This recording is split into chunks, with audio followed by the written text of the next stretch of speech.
Megan, this is your new makeup artist, Craig. No. What? No. 10 seconds, everybody. Sorry, Craig. It's a no. Okay, we are going in 5, 4, 3. Welcome back to the National Nightly News with me, Megan Wolfe. Very shortly, we'll be heading on over to the final episode of what has quickly become a hugely successful feature, the notice board. But before we do, let's chat with Philippa Radon. Tell me, why do you think the public love the notice board so much?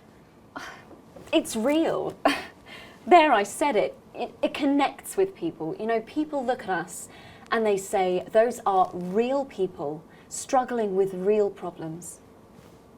That's a really interesting point. Yeah, I mean, I was saying to my PA secretary as I got out the limo, I was saying, it's good for people to see normal, authentic people like them on TV. People like you. Yeah, precisely. Right. Unfortunately, then I was interrupted by some dreadful wretch who wanted an autograph, but a swift kicking from security soon put him back in line. Yes, well, I think it's really good that our screens are filled with such relatable stories. So, the notice board is coming to an end after a sensational time at the top. What do you think has made this show so successful? Oh, it's a combination of so many things. My hard work, my talent, my look. Wow, we really have a lot to thank you for. Hey. You're welcome. Well, since the show's done so well, what's changed for you?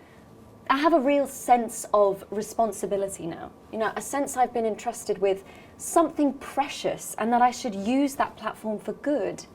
Yeah, I think that's really important, that we should use this platform to do good in the world. I agree. That's exactly it. So I've decided to help as many underprivileged children as I can.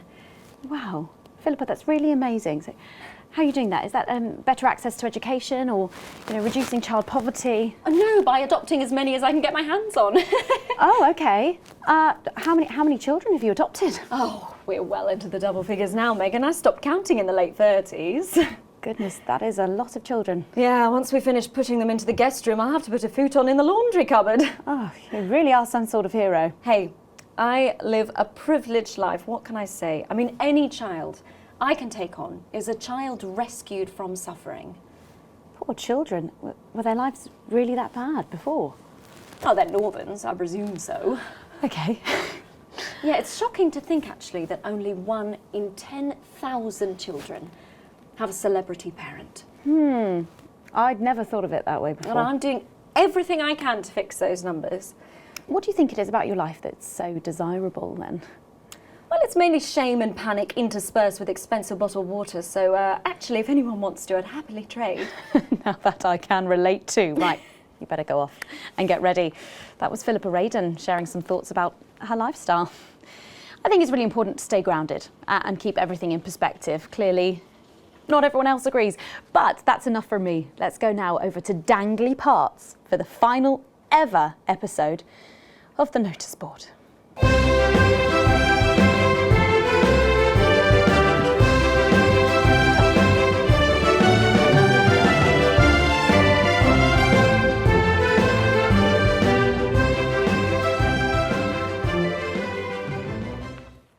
What a day!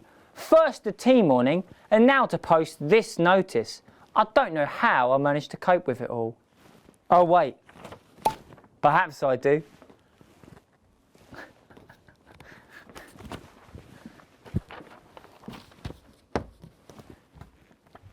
Oh! By St. Barnabas, what on earth is all this? Freeze, dirtbag! Oh, Laura, it's you. I thought for a moment you were a knife-wielding mugger or stabber. No, I'm afraid not. It's just me, a community cohesion officer, responsible for keeping crime at record lows. Of course, I keep forgetting that thanks to you and your colleagues, violence on our streets is a thing of the past. What's all this, Vicar? I know, it's a disgrace. Somebody has defaced our notice board with this assorted construction waste. We should be good team members and clear it. I agree. Careful, Vicar. It looks heavy. Ha! They don't call me the Right Reverend. Ripped for no reason.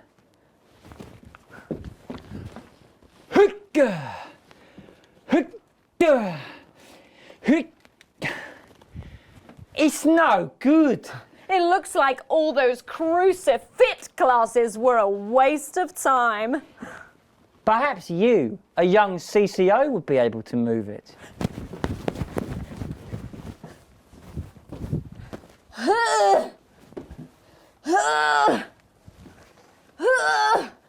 Looks like all those lifting classes were a waste of time.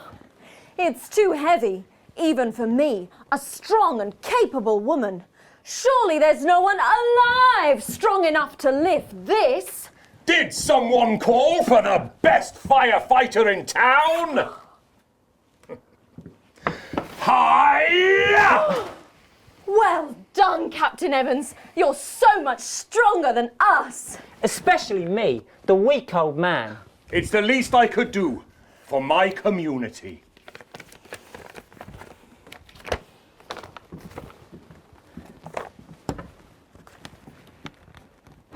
No luck catching the little devil then?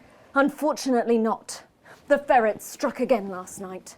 When Ray opened the post office this morning, he found that every single stamp had been pre-licked. My God! Some people have no decency. Sadly, if we don't catch him before tomorrow, we may have to cancel the village fete. Don't worry, we won't let that happen. Will we, Vicar? No, no, no. Laura, tell me, why do they call him the ferret? Some say it's because of his sneaky nature, but really it's because whenever he strikes, he always leaves behind the foul stench of urine. Never fear, officer. We'll catch this pissy nuisance and save the village fete, or my name's not Captain Danger Evans. The community cohesion team are doing their best, but they simply don't have the smarts to solve this mystery. But I know someone who does. Someone who's about to blow this thing wide open. Me! Blackout!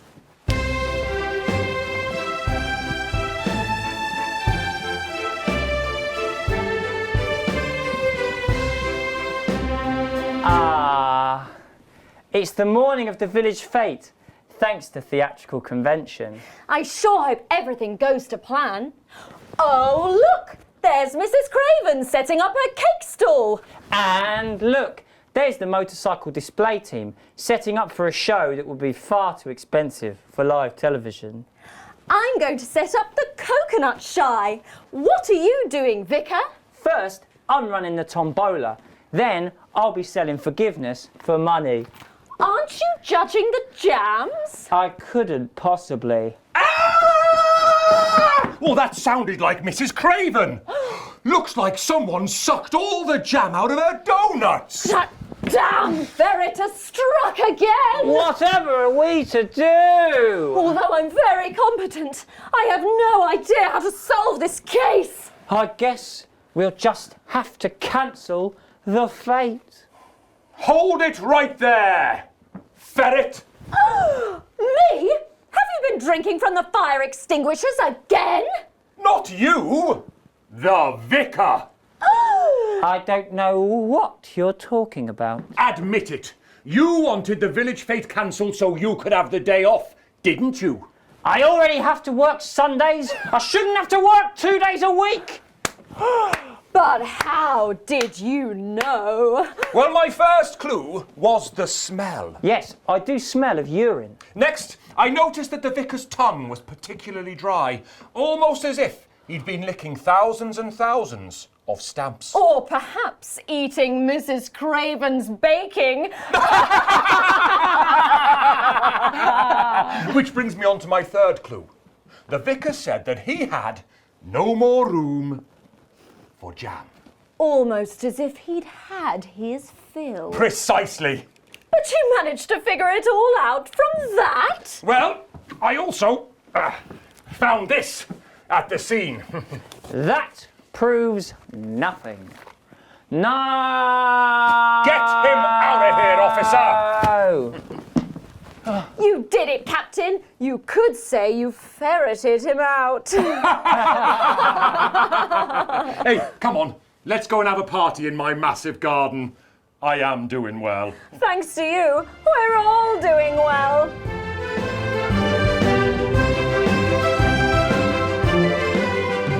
Well, that was it. The final ever episode of the Notice Board. And what a way to end it. Thank you as always to Jeff, Philippa and Tommy. After the break, we'll be both dancing and learning. So don't change that channel. We'll be right back. That's the ads. Well done, everybody. Wow! What a brilliant run, eh? After party at my place, eh? Yeah? Hey, I've got a new grill out back.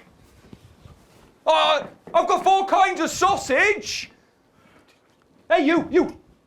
You coming to the after party? Oh, for